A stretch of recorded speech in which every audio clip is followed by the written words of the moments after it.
Hello everyone, আজকে চলে এসেছে একটা নতুন আরেকটা রেসিপি নিয়ে। আজকে আমি তোমাদের রান্না করে দেখাবো মোচার ঘন্ট। আমি আমার মতন করে রান্না করে তোমাদেরকে দেখাবো যে আমি কিভাবে মোচার ঘন্টটা রান্না করি। খুবই সিম্পল উপকরণ দিয়ে এবং খুবই সিম্পলভাবে আমি মোচার ঘন্টটা রান্না করব। যে কোনো রকম ঝামেলা ছাড়াই মোচার ঘন্টটা রান্না করা সম্ভব। তো চলো ভিডিওটা তোমরা কন্টিনিউ দেখতে থাকো, আশা করছি তোমাদের ভালো লাগবে।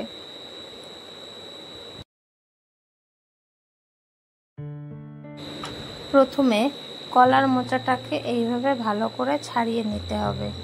এই যে কলার ছোট ছোট এই যে মোচাগুলো, তো এইগুলো ভালো করে সুন্দর করে ছাড়িয়ে নিতে হবে। যে দেখো প্রথমে এরকম একটা শীষ মোটা থাকবে, এটা হচ্ছে খুবই শক্ত হয়, যেটা বলতে চাই না। আর এই যেরকম একটা পর্দা থাকে, এই দুটো খুব ভালোভাবে এই কলার মোচার থেকে ভালো করে ছাড়িয়ে নিতে হবে।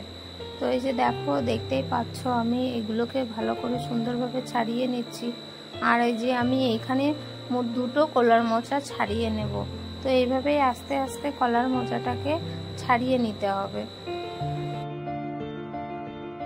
আর তারপরে দেখো এই যে আমি কলার মোচা দুটো খুব ভালোভাবে ছাড়িয়ে নিয়েছি। এই যে আমার দুটো কলার মোচার পরিমাণ এতটা হয়েছে।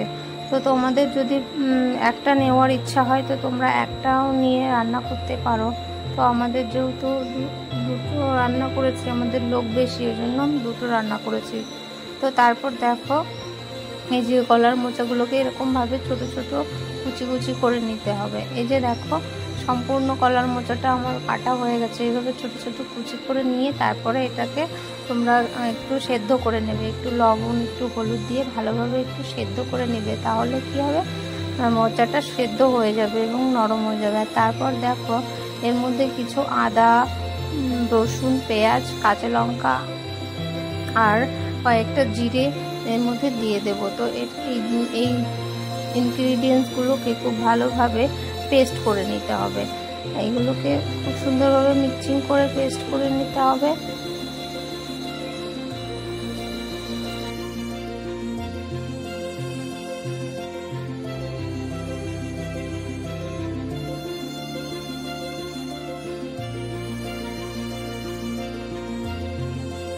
আর তারপরে দেখো এদিকে আমি কড়াইটা বসিয়ে দিয়েছি। কড়াইটা গরম হয়ে যাওয়ার পরে কিছুটা পরিমাণ তেল দিয়ে দিয়েছি।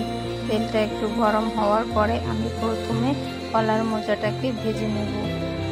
কলার মোচাটা যদি প্রথমে আলাদা করে ভেজে না নেওয়া হয় তাহলে কি হবে, কলার মোচাটা পরে আর ভালো ভাজা হবে না।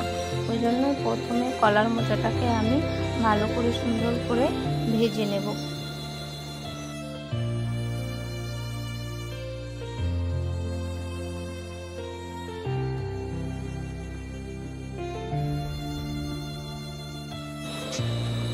তারপর দেখো এটার মধ্যে সামান্য পরিমাণ একটু লবণ আর সামান্য পরিমাণ একটু হলুদ দিয়ে নেব। একটু লবণ আর একটু হলুদ দিলে তাহলে কি হবে, মোচাটা নরম হবে এবং ভাজার সময় যদি একটু হলুদ দেওয়া হয় তাহলে মোচাটা কালো হবে না, কালারটাও সুন্দর হবে। তো এইভাবেই মোচাটাকে ভালো করে সুন্দর করে ভেজে নেব।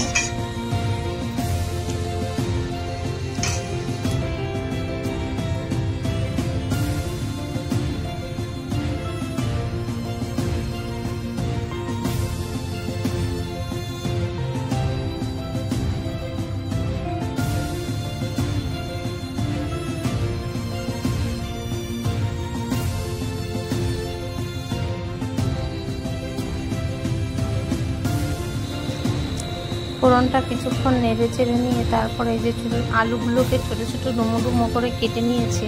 তোমরা চাইলে আলুগুলো মোচার সঙ্গে সিদ্ধ করে নিতে পারো। তো আমি এটাকে ছোটো ছোটো করে কেটে নিয়েছি, তো আমার অসুবিধা হবে না, গলে যাবে। তো আমি আলুগুলোকে যে দিয়ে দিচ্ছি ভাজার জন্য, সমস্ত আলুগুলোকে ভাজার জন্য দিয়ে দেওয়া হলো। তো তারপরে আলুগুলোকে ভালো করে নেড়ে চেড়ে তারপর দিয়ে দেব কিছু যে মশলাটা করে রেখেছিলাম, সেই মশলার পেস্টটা এর ভিতরে দিয়ে দেবো। তো মশলাটা দিয়ে দেওয়ার পরে ভালো করে আলুটা কষিয়ে নিতে হবে। আলু কষাতেই কষাতেই গলে যাবে অনেকটা। তো এই যে দেখো মশলাটা দিয়ে দেওয়ার পরে আলুটাকে খুব সুন্দরভাবে কষিয়ে নিচ্ছি। তো কিছুক্ষণ কষিয়ে নেওয়ার পরে যখন তেলটা ছেড়ে দেবে তারপরে মোচাটাকে দিয়ে দিতে হবে। মোচাটা দিয়ে ভালো করে নাড়াচাড়া করে নিতে হবে। এই যে দেখো মোচাটা দিয়ে ভালো করে মশলাটাকে এবং আলুটাকে সুন্দরভাবে কষিয়ে নিচ্ছি।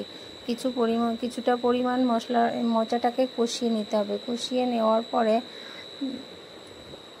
মোচাটা যখন কষানো হয়ে যাবে তখন এর ভিতরে কিছুটা পরিমাণ চালের গুঁড়ো এবং কিছুটা পরিমাণ আমি আটা নিয়ে নিয়েছি। চালের গুঁড়োটা দিলে একটু শক্ত হবে এবং আটাটা দিলে একটু নরম হবে, তাহলে কি হবে গ্রেভিটা খুব সুন্দর আসবে। তো এর ভিতরে আমি স্বাদ মতন একটু লবণ এবং স্বাদ মতন একটু হলুদ দিয়ে দেব। তাহলে কি হবে, যেহেতু জল দেবো এর ভেতরে সেহেতু একটু লবণ তো দিতেই হবে এবং হলুদটা দিলে কি হবে, এই সাদা যে কালারটা এটা কেটে গিয়ে হলুদ রং আর কি তৈরি হবে। তাহলে কি হবে, মোচাটা আরও দেখতে সুন্দর হবে। তো এটাকে আমি ভালো করে সুন্দর করে জল দিয়ে গুলিয়ে নিচ্ছি। তো দেখো গ্রেভিটা এরকম হয়েছে, এরকম পাতলা করে গ্রেভি করতে হবে, তাহলে কি হবে মোচাটা আরও খেতে সুন্দর হবে। তো এইভাবে সুন্দর করে পাতলা করে গ্রেভি করে নেওয়ার পরে এইভাবে মোচাটার ভিতরে ঢেলে দেবে।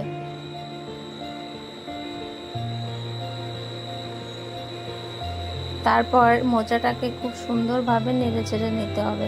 গ্রেভিটা দেওয়ার পরে মোচাটাকে খুব সুন্দর করে নাড়াচাড়া করে নিয়ে এই যে দেখো মোচাটাকে আমি খুব সুন্দরভাবে এখন নাড়াচাড়া করে নেব।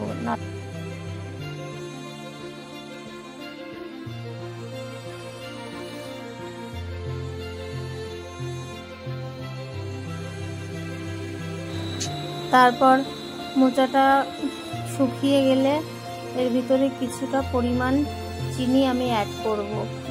সামান্য একটু চিনি দিলে স্বাদটা আরও সুন্দর হয়ে যাবে, তাই এর ভিতরে আমি সামান্য পরিমাণ চিনি অ্যাড করব। আর চিনিটা দেওয়ার পরে তারপর আমি নামানোর কিছুক্ষণ আগে একটু গরম মশলা দিয়ে ভালো করে নেড়ে চেড়ে মোচার ঘন্টটাকে নামিয়ে নেব। আর তারপর দেখো মোচার ঘন্টটা নামিয়ে নিয়েছি, খুব সুন্দর একটা কালার এসেছে। তোমরাও এইভাবে রান্না করে খেয়ে দেখবে, আশা করছি তোমাদেরও খুব ভালো লাগবে। আর আমার এই রেসিপিটা যদি তোমাদের ভালো লাগে তাহলে অবশ্যই আমার চ্যানেলটিকে সাবস্ক্রাইব করবেন এবং একটা লাইক দেবেন। আর আমার এই চ্যানেলটিকে সাবস্ক্রাইব করে আমার পাশে থাকবেন।